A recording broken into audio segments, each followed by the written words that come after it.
नमस्कार, मैं डॉक्टर शैलेश पटेल, वैदिक हॉस्पिटल जूही गौशाला कानपुर। आज हम लोग एक महत्वपूर्ण अंग गुर्दे के बारे में बात करेंगे कि गुर्दा क्या है, इसके संबंधित बीमारियों के बारे में बात करेंगे कि इस बीमारी से संबंधित लक्षण क्या होते हैं और इससे कैसे बचाव किया जा सकता है। सबसे पहले हम बात करेंगे कि गुर्दा क्या है।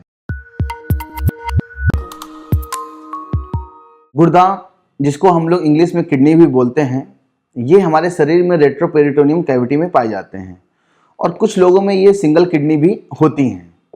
गुर्दे का कार्य जो अगर हम बात करें कि क्या होता है, इसका कार्य लाइक आरओ फिल्टर के जैसे ही कार्य होता है। इसका भी जैसे कि आरओ का काम है वाटर को फिल्टर करना, वैसे ही गुर्दा भी हमारे शरीर से जितने भी टॉक्सिन मटेरियल हैं जैसे कि क्रेटिनिन, यूरिया, इन सबको बाहर निकालने में मदद करता है।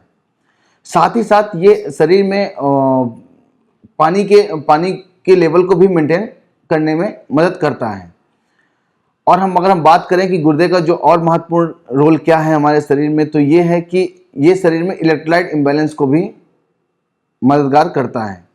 साथ ही साथ इसका जो मेन जो रोल है, या जिसको आप बोल दें कि हेल्प करता है शरीर में, वो ये है कि ये शरीर में अम्ल और क्षार, जिसको एसिड बेस बोलते हैं, उसको बैलेंस बना के चलता है हमारे शरीर में। साथ ही गुर्दे का जो अगर हम बात करते हैं कि गुर्दा हमारे शरीर के लिए इम्पॉर्टेंट है, इसलिए क्योंकि ये जो कुछ हार्मोन्स ऐसे हैं बॉडी में जो जिनको ये हेल्प करता है, जैसे कि एरिथ्रोपोएटिन हो गया, विटामिन D3 हो गया या रेनिन हो गया, इनको ये सिक्रेशन में मदद करता है। हम लोग गुर्दे की बीमारी के बारे में अगर बात करें कि गुर्दे की बीमारी के टाइप्स क्या होते हैं, तो वर्ल्ड वाइड अगर हम देखें तो जो क्रोनिक किडनी डिजीज के पेशेंट्स हैं वो 13.4% पॉपुलेशन आज के CKD से ग्रसित है। और अगर हम बात करें कि रीनल रिप्लेसमेंट थेरेपी से कितने लोग हैं जो कि रीनल रिप्लेसमेंट थेरेपी ले रहे हैं, वो 5 से 6 मिलियन पेशेंट ऐसे हैं जो कि डायलिसिस पे हैं। किडनी डिजीज के बारे में अगर हम आज बात करें तो किडनी डिजीज 2 तरह की होती हैं। एक तो वो जो एक्यूट फेज में होती हैं और दूसरी वो जो कि क्रोनिक फेज में होती हैं। अब अगर हम बात करें कि एक्यूट फेज की जो किडनी इंजरी होती है वो क्या है, वो ये है कि जो बीमारी या जिसकी वजह से किडनी इंसल्ट हुई है, जैसे कि एक्यूट गैस्ट्रोएंटेराइटिस या लूज मोशन, जिसको बोलते हैं लूज मोशन, रिकरेंट वोमिटिंग्स, या कोई भी सेप्टिक शॉक जिसकी वजह से किडनी इंसल्ट हुई है या जिसकी वजह से किडनी डैमेज हुई है या जिसकी वजह से वो कार्य नहीं कर रही है, तो उसको बोलते हैं एक्यूट किडनी इंजरी।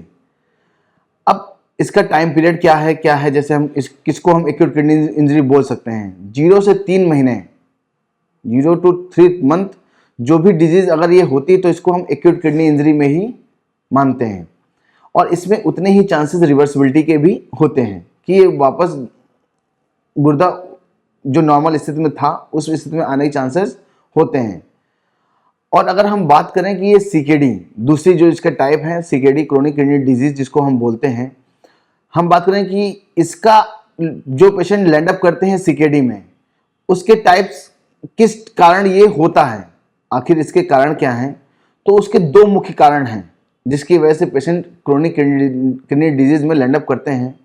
पहला कारण है diabetes mellitus, and second reason is hypertensive. जो पेशेंट होते हैं उसमें वो पेशेंट CKD में लैंड अप करते हैं।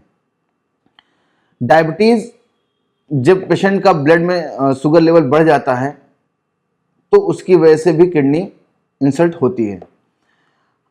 या कुछ पेशेंट ऐसे होते हैं जो लंबे समय से डायबिटीज जिनको होता है वो डायबिटीज नेफ्रोपैथी में लैंड अप करते हैं।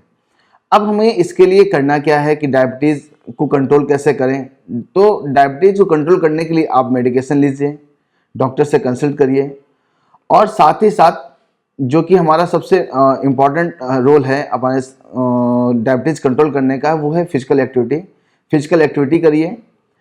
साथ ही साथ एक अच्छा डाइट चार्ट प्लान करिए जिसको आप फॉलो कर सकें। दूसरा जो सबसे बड़ा कारण है किडनी इंसल्ट का, या क्रोनिक किडनी डिजीज का कहते हैं हम लोग, वो है हाइपरटेंशन, ब्लड प्रेशर। अब ब्लड प्रेशर की दवाइयाँ बहुत सारी हैं। अगर हम इसको बात करेंगे कि ब्लड प्रेशर की दवाइयाँ ट्रीटमेंट कैसे क्या करें तो बहुत लंबा हो जाएगा। तो हम लोग बात करते हैं कि ब्लड प्रेशर को मेंटेन कैसे करना है।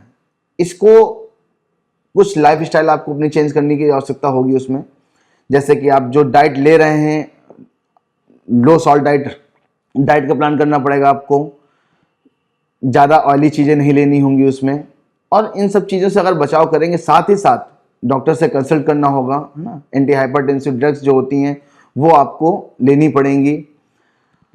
और इसके साथ ही साथ अगर हम बात करते हैं कि किडनी को आगे लंबे समय के लिए बचाना, कैसे बचा सकते हैं हम लोग, तो यही दो कारण हैं जो हमको अगर हम कंट्रोल करते हैं, एक डायबिटीज, दूसरा हाइपरटेंशन। दोनों को अगर आप कंट्रोल रखेंगे तो आगे ये किडनी की बचने के चांसेस हमेशा बने रहेंगे। अगर हम लोग बात करें कि गुर्दे से संबंधित बीमारियों के लक्षण के बारे में, कि गुर्दे संबंधित बीमारियों के लक्षण क्या हैं, तो गुर्दे से की बीमारी के लक्षण ये हैं कि पूरे शरीर में सूजन आना, भूख का कम लगना, सडन ब्लड प्रेशर का बढ़ जाना या कमजोरी आना, और भी बहुत सारे कारण हैं जिसकी वजह से हम कह सकते हैं कि ये एक्यूट किडनी इंजरी या सीकेडी के पेशेंट्स हैं।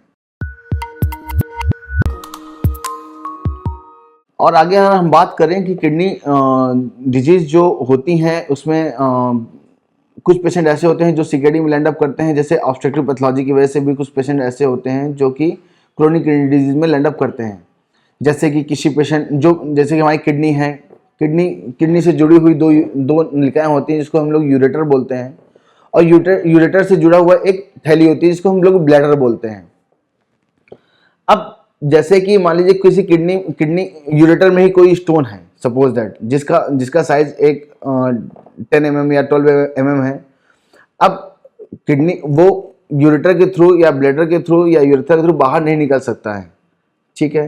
तो उन पेशेंट में क्या होगा कि उसमें पेशाब तो गुर्दा बनाएगा लेकिन पेशाब बाहर नहीं निकल सकता है, जिसकी वजह से गुर्दा जो गुर्दा है जो पेशाब बना रहा है वो वापस उस पथरी की वजह से या उस स्टोन की वजह से वो पेशाब वापस गुर्दे में जाएगा, जिसकी वजह से उसमें सड़न होगी और उसको बोलते हैं हाइड्रोनेफ्रोसिस।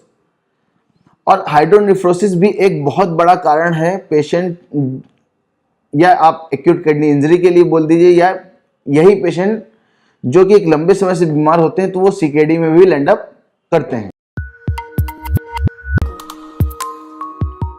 हम लोग कुछ चीज़ें और डिस्कस करेंगे बस लास्ट में, ये कि जो एक्यूट किडनी इंजरी के पेशेंट्स हैं वो तुरंत डॉक्टर से कंसल्ट करें और अपनी किडनी को बचाएं। दूसरा, जो सीकेडी पेशेंट्स हैं उनको प्रिवेंशन लेने की बहुत ज़रूरत है, जैसे कि लो सॉल्ट डाइट, अपना शुगर लेवल, ब्लड में जो शुगर लेवल है उसको मेंटेन रखना, ब्लड प्रेशर को मेंटेन रखना।